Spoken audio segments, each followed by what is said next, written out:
In the beginning, we see Momori getting a beating by his stepfather because he is not eating fast enough. As his father continues to beat Momori, he keeps apologizing, but his merciless father continues to beat him. Momori's mother is also present in the room, but she completely ignores his screams and instead focuses on her favorite drama. Years passed, and now Momori has become a teenager. The noise in the bus wakes him up. When he looks around, he sees Oyamata snatching Ayaka's romance novel. Ayaka is pleading with him to return the book, but Oyamata refuses to do so. There are many students on the bus, but no one is helping Ayaka. Even their teacher is happily asleep. Momori wants to help Ayaka, but he feels that someone like him, a nobody, won't be able to assist her. Despite this, Momori stands up for Ayaka. Fear takes over Momori's face, but he still asks Oyamata to return the book. Oyamata, seeing a nobody like Momori standing up to him, starts laughing. Then Takuto tells Oyamata to return Ayaka's book. Oyamata wants to bully Momori, but Takuto stops him, saying that he isn't interested in Momori. Oyamata eventually gives the book back to Ayaka.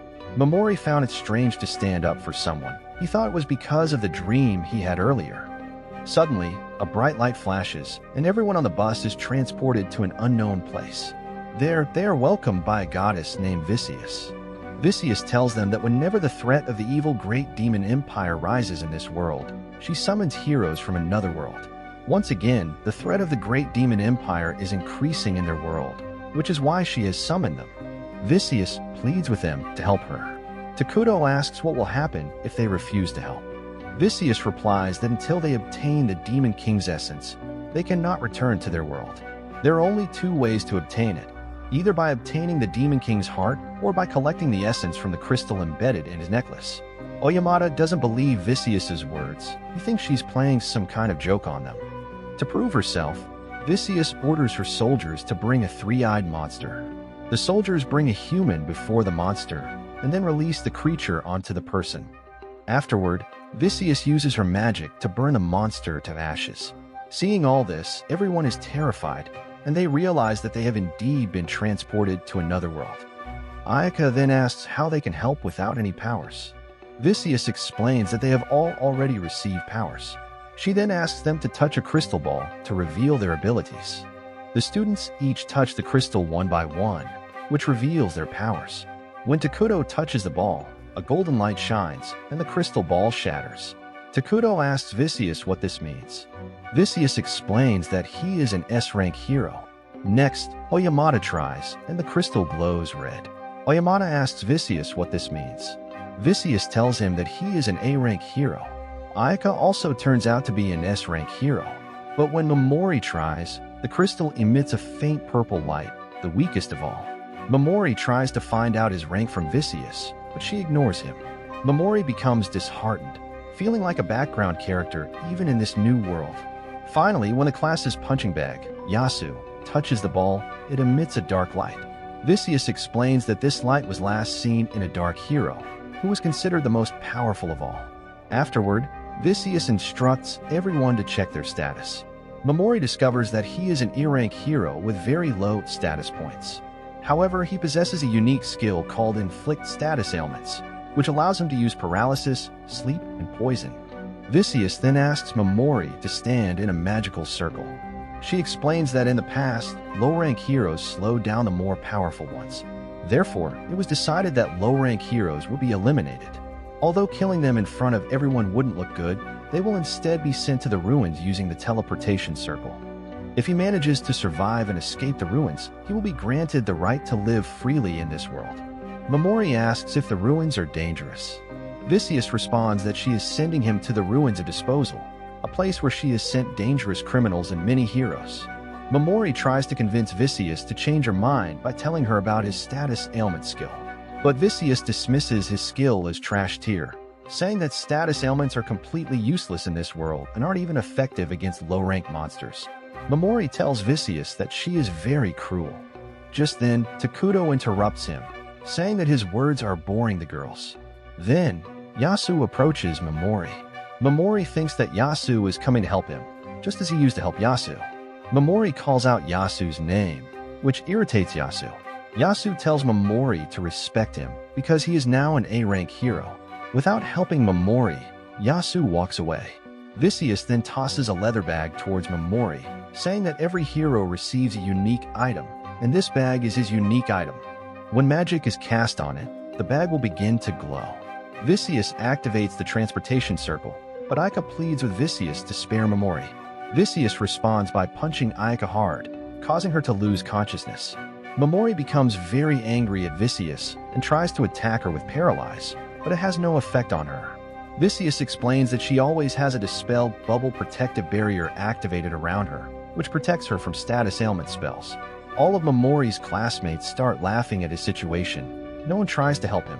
Momori starts crying, remembering something from his childhood, where he told himself that no matter how harmless he pretends to be, that is not his true nature.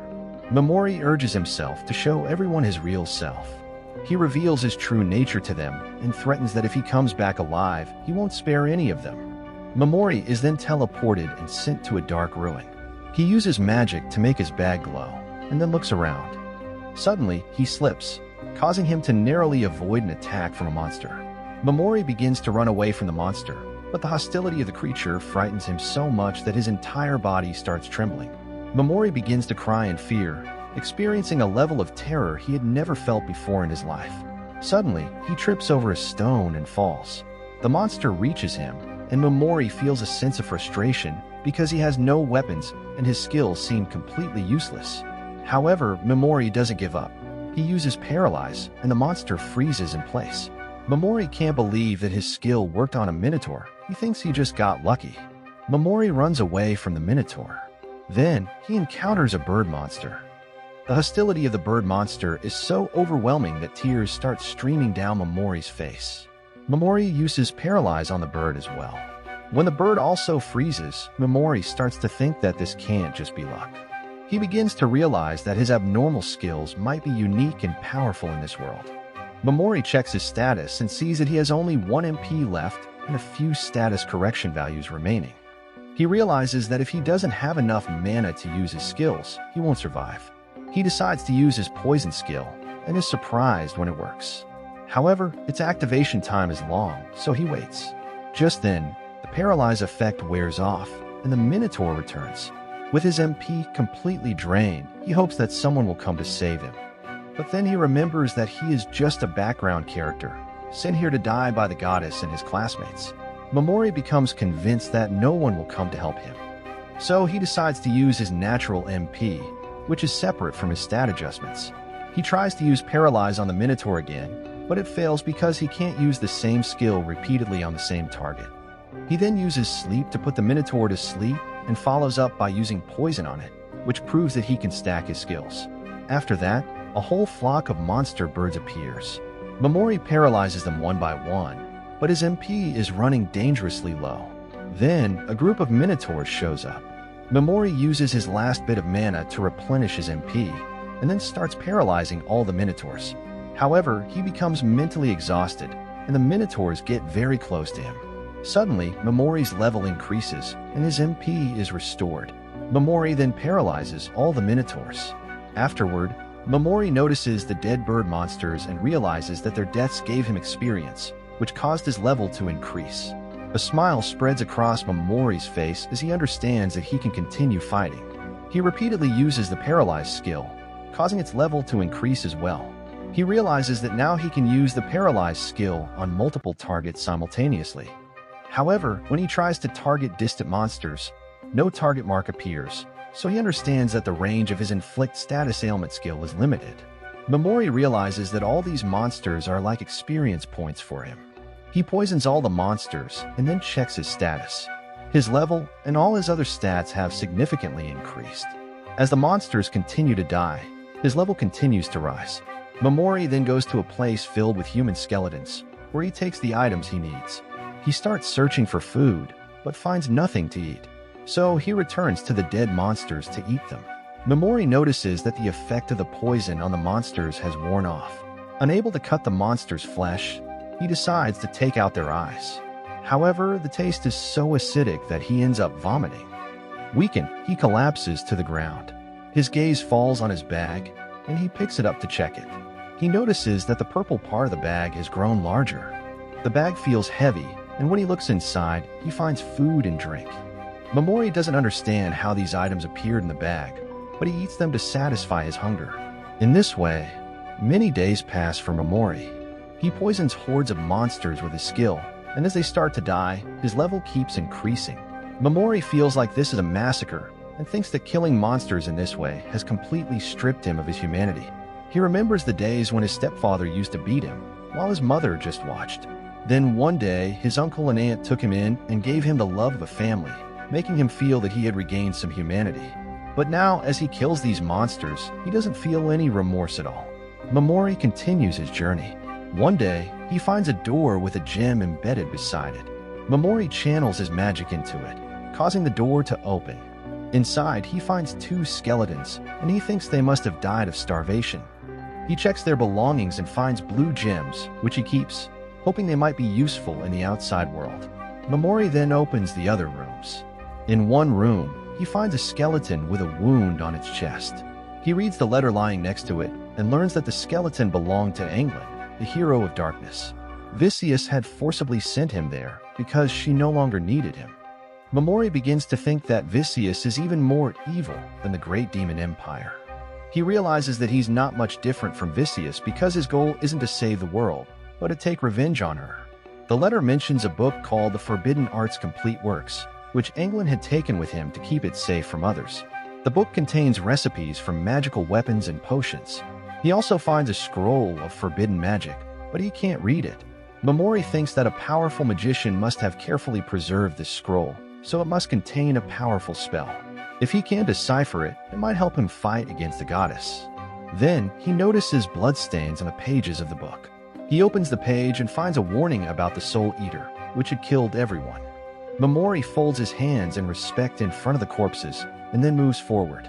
He comes across a door with a symbol in the middle. He thinks this might be the door leading out, and that placing something inside the symbol will open it. He begins searching for that item. He believes defeating the Soul Eater will be difficult because it had already defeated England, the hero of darkness, who was considered one of the most powerful. Momori peers around a wall and sees a large face with a gem embedded in its forehead.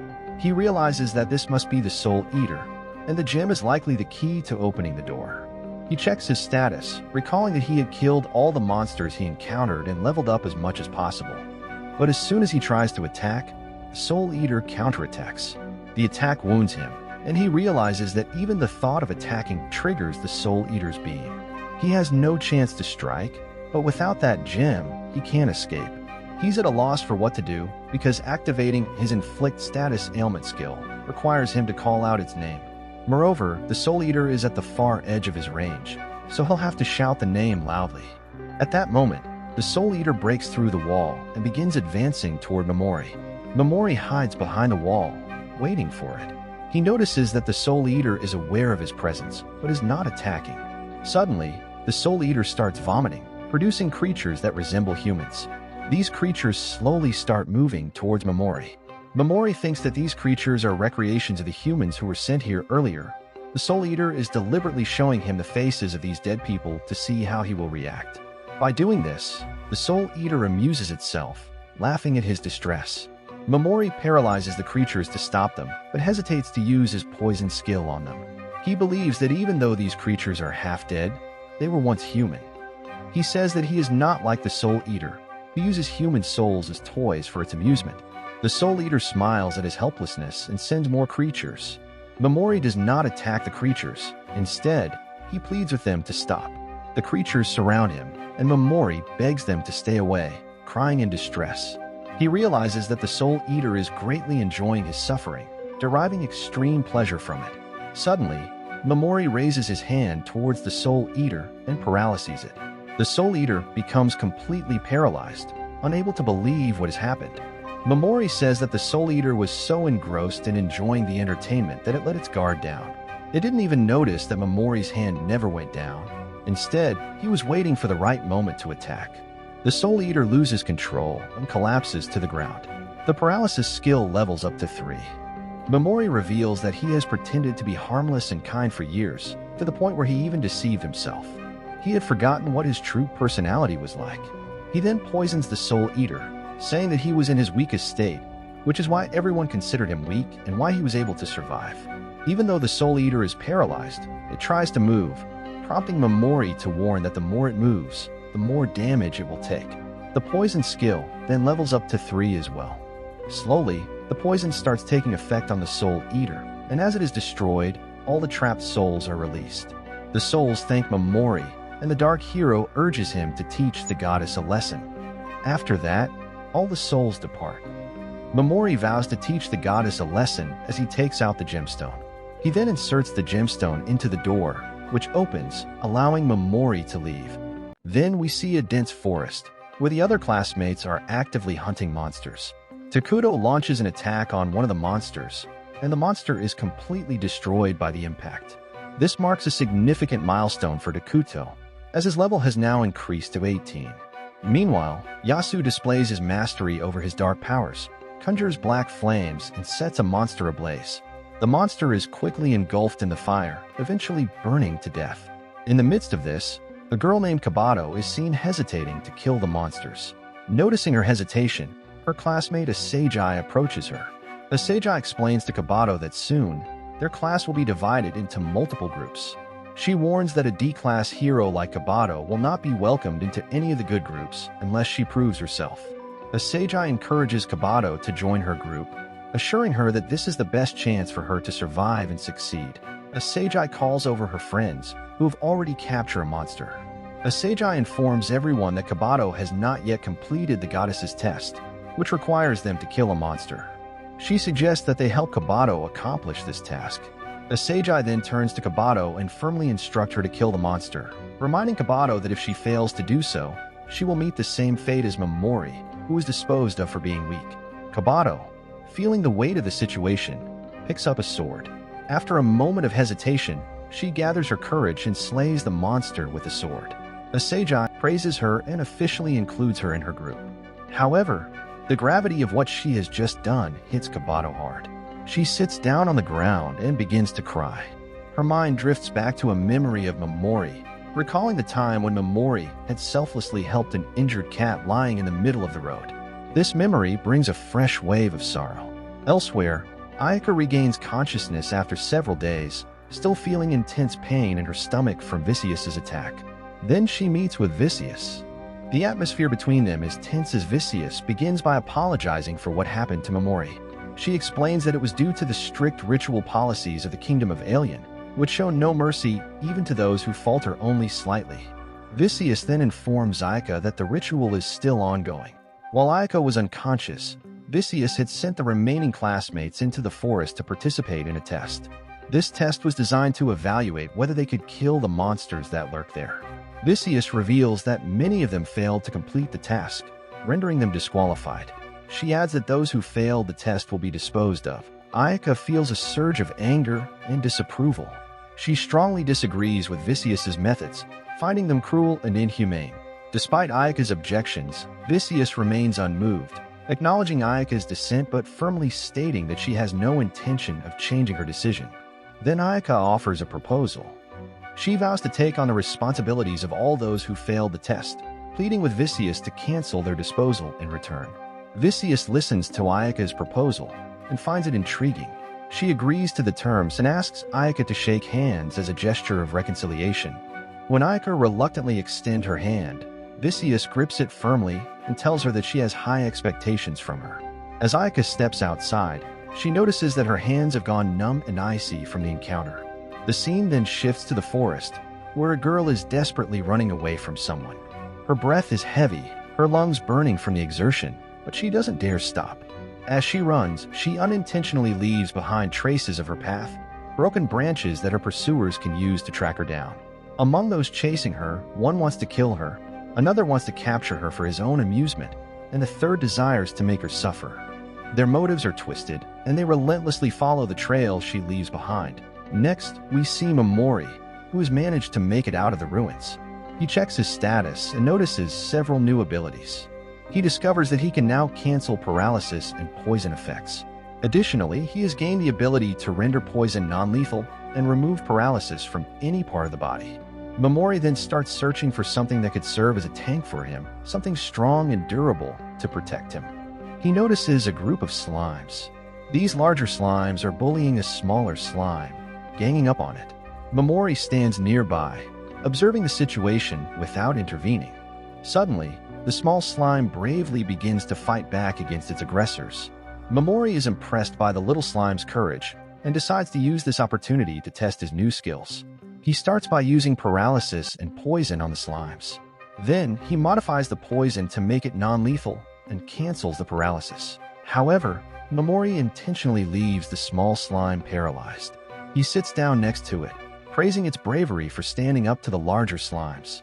Momori cancels the paralysis, freeing the small slime. He then starts to leave, but the small slime begins to follow him. Momori notices the slime trailing behind and asks it if it wants to come with him. The slime responds affirmatively. Momori thinks to himself that the slime is an outcast, just like him. He decides to carry the slime on his back and assigns it the responsibility of watching his back. Momori begins to read the book. He finds information about experiments designed to make monsters stronger, including a solution for enhancing slimes. Then Momori asks the slime if it wants to join him on his journey of revenge. The slime turns a shade of green, signaling its agreement. Momori then decides to give the slime a name, calling it Pigamaru. The slime seems to like its new name, happily accepting it. We then see the girl who is running frantically, with the 4 pursuers close behind her. Realizing that they are catching up, she decides to summon her strength to confront them. In a sudden burst of energy, the girl begins to dance and transforms into a Power Ranger-like warrior. At that moment, the 4 pursuers encounter Momori. One of them demands that he hand over all his belongings, while another one, eager to test the sharpness of his weapon, expresses his desire to kill Momori. The third urges the group to hurry so they can capture the girl and have some twisted fun with her. The fourth one dreams of using the reward money from killing the girl to indulge in immoral pleasures with other women. Momori becomes anxious. He tries to slip away quietly. However, the group notices him. Momori pleads with them to let him go, but one of the men insists on testing his weapon on him. Just as the man moves to attack, Momori uses his paralysis skill on him. To his surprise, Momori realizes that his skill works on humans as well. Momori's fear vanishes completely, while terror spreads across the faces of the 4 men. Momori sees them as worse than monsters due to their vile thoughts and intentions. Deciding they deserve no mercy, he uses his poison skill on all of them. After they perish, Momori calmly takes whatever supplies he needs from their belongings. Then he senses that someone else is nearby. Meanwhile, the girl is startled to realize that the presence of the 4 men has abruptly disappeared. Her surprise quickly turns to dread as she feels the presence of Momori. Momori sneaks up behind her and paralyzes her with his skill. He senses something unusual in the girl's hostility, so he decides to initiate a conversation with her. The girl asks Momori what he wants. Momori replies that he is new here and is seeking information about the surrounding area. To ease the conversation, Momori lifts the paralysis effect from the girl's head, allowing her to speak freely again. The girl immediately asks if he encountered 4 men nearby. Momori calmly responds that he killed all 4 of them. The girl is shocked by this revelation. She then asks if he managed to do this all on his own. Momori replies that he wasn't entirely alone and that he has a companion, whom he will introduce to her later. The girl, unable to detect any deceit in his words, trusts what he says. Momori notices that the girl has a strong belief in her ability to detect lies. He then tells her that she doesn't seem like a bad person and that he's starting to trust her a little. The conversation continues, and the girl informs Momori that they are not an alien but rather in a forest located south of the kingdom of Ulza. Curious about the scroll he possesses, Momori asks the girl if she knows anything about it. The girl admits that the scroll is written in an ancient script, but she is unable to read it. However, she knows someone who can. This person is known as the Witch of Taboos, infamous for possessing vast amounts of forbidden knowledge. Because of the dangerous nature of her knowledge, she was exiled from her homeland. Momori then asks where he might find this Witch of Taboos. The girl tells him that she can be found in the land of the golden-eyed monster, a place considered extremely dangerous, located in the heartland of the continent. Grateful for the information, Momori thanks the girl. The girl feels that she hasn't fully repaid her debt to him since he saved her life. Momori finds the girl's innocence endearing, reminding him of his aunt. He reassures her that she will soon be completely free. Then Momori leaves the girl in the forest and begins to depart. Pigamaru asks why he left the girl alive. Momori explains that he doesn't kill without reason and that he makes decisions according to his own rules. He suspects that once the girl is free, she might attack him, so he instructs Pigamaru to keep an eye. Later, Momori arrives in the city of Mills. At the gate, he informs the guard that he is a mercenary. The guard tells him that Marquis has ordered that all mercenaries be allowed entry for the purpose of exploring the ruins, so he grants Momori passage into the city. Once inside, Momori heads to a hotel. However, the manager does not greet him warmly, and Momori suspects this is due to his dirty clothes. So he pays the manager and asks where he can have his clothes washed. This request brings a smile to the manager's face, and Momori registers under the alias Hattie Skull.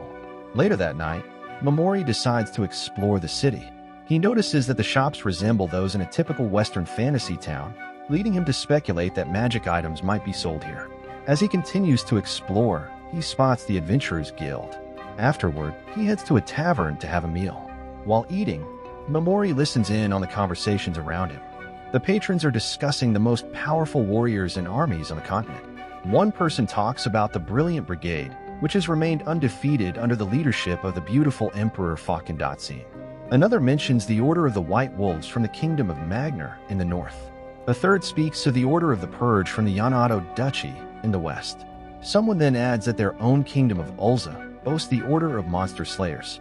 However, they all agree that the strongest force on the continent is the Black Dragon Knights of the Bakas Empire. It is said that their 5 dragons are equivalent to an entire army, and their leader is considered the mightiest warrior of humanity. After listening to these conversations, Momori returns to his room. He gives the leftover rice to Pigamaru and begins to contemplate how he might find the Witch of Taboos. His thoughts then turn to Pigamaru, and he starts to consider creating a monster enhancement solution for him. According to the book he has, the solution requires the bones of a skeleton king, which can be found in the ruins near Mills. This reminds him that the Marquis is recruiting mercenaries for an expedition into those very ruins. The next day, Momori arrives at the ruins disguised as a mercenary. Marquis Hercule addresses the group, informing them that a new floor has recently been discovered in the Mills ruins. He explains that he wants them to find the Dragon Eye Chalice, and whoever brings it back will receive a reward of 300 gold coins. Additionally, they are free to keep and use any monster materials they come across as they see fit. As Momori stands in line to register, he notices a mercenary harassing a girl nearby. The girl tells the mercenary to leave her alone, but the mercenary insists that she is the paladin captain of a certain country. This leads everyone to believe that she might be Sarah's Ashrain. The mercenary continues, saying that he once invited her to dine with him, but she refused. The girl denies ever meeting him before. The mercenary then demands that she show her ears, as Sarah's Ashrain is known to be a high elf. He forcibly removes the cloth covering her head, revealing that her ears are entirely human. The mercenary is shocked and falls to the ground in disbelief. The girl then introduces herself as Mist Belukas, and everyone assumes that the mercenary simply mistook her identity. Embarrassed and angry, the mercenary threatens that he will have his revenge and storms off. Later, Momori goes to the market to shop for supplies. On his way, he runs into Mist, the same girl from earlier. Momori advises her to be cautious, as the mercenary seemed furious when he left. Mist responds that she's used to dealing with such people. Momori then asks Mist for help in purchasing exploration gear, offering to pay her in return. Mist, needing the money, agrees to assist him. She introduces herself as Mist, and Momori tells her his name is Hattie Skull. However, Mist quickly detects that he's lying, so Momori admits that it's just an alias. Mist helps Momori with his shopping, for which he pays her 3 silver coins. Mist is initially surprised by the generous amount, but Momori explains that her assistant saved him those 3 coins. Grateful, Mist accepts the coins. However, she suddenly collapses, and as Momori helps her, he notices the dark circles under her eyes. Mist explains that she hasn't slept in days, and before Momori can say more, she quickly runs off. Later, Momori arrives at the Mills ruins. There, he witnesses some mercenaries fleeing from a monster. Momori efficiently kills the monster and inspects it by stabbing it with a knife, concluding that the monsters in the ruins of disposal had tougher hides. He then hides himself. A short while later, the mercenaries return with backup, only to find the monster already dead. They are puzzled when they notice that the monster only has a single knife wound, which seems impossible to them. Inside the ruins, Momori takes a moment to rest. He feels little threat from the monsters here, but also realizes that he's gaining very little experience from them. As he ponders this, he overhears a familiar voice, the same mercenary from before, who is now with two others, planning to teach Mist a lesson. They talk about killing her and feeding her body to the monsters, but not before having their way with her. Momori, unable to ignore their intentions, steps out in front of them. The mercenaries decide to kill Momori. When Momori tries to reason with them, they attack him without hesitation. In response, Momori uses his paralyzed skill to incapacitate them. As Momori watches the mercenaries frozen in place, he feels a deep hatred for the cruelty within himself, a feeling that reminds him of his parents. Then he poisoned them, deriving a strange satisfaction from the act. Leaving them behind, he makes his way to the entrance of the new floor of the ruins. Before moving to the new floor, he thinks of resting a bit, and after 3 hours of rest, he wakes up. Then he encounters a group called Saber Tiger, who inform him that for some strange reason, monsters are dying in the ruins, and they haven't been able to figure out why. Their leader mentions that even powerful monsters on the 14th floor are dying in strange ways, so their group is leaving. They ask Momori to join them. Momori realizes that they are talking about the monsters he killed, so he refuses to go with them. Momori thinks that if this news spreads, very few mercenaries will come to the ruins, which would be beneficial for him. Upon reaching the new floor, Momori opens the door to a room where he finds a dragon eye chalice. Beside it is a statue of a dragon. Being from Japan, Momori knows that as soon as he touches the chalice, the dragon will attack him. So he paralyzes and poisons the dragon in advance. The dragon statue crumbles and falls. Momori then picks up the chalice, just as Mist arrives. She mentions that she has missed her chance to rest, so Momori offers her the chalice. Mist suggests giving him something in return, but Momori refuses to take anything. Then he opens a secret path and reveals that his goal isn't the chalice but a monster that resides below. Mist offers to accompany him to protect him, saying she cannot accept the chalice for free. Momori realizes that Mist is determined to repay her debt. So Momori sets a condition that they won't ask each other personal questions and that it might take more than a day. So if she wishes to return on her own, he won't be responsible for her. Mist quickly agrees to these terms. Below, they are attacked by a tree monster, which Mist slays with her sword. Then, Momori asks her about monsters with golden eyes. Mist explains that monsters with golden eyes are highly experienced and are considered perfect prey to help heroes from another world level up. However, killing humans does not give them any experience. Momori then asks about monsters without golden eyes. Mist explains that they are considered ordinary monsters capable of befriending humans. Mist further explains that the Demon King radiates a special energy from his essence, which turns ordinary monsters into golden-eyed monsters. Momori senses a connection between the golden color and the golden hero, Takuto. Then, Mist mentions that she has been feeling the presence of a monster around them for quite some time. So, Momori introduces her to Pigamaru, and the two quickly become friends. Momori then tells Mist to rest, but she refuses to sleep. So Momori uses a sleep skill to make her fall asleep, hoping she can get some rest. At that moment, Mist's true form is revealed, and Momori realizes that she is Sarah's Ashrain. But that's where this video ends. Remember to like and subscribe to the channel. See you in the next one.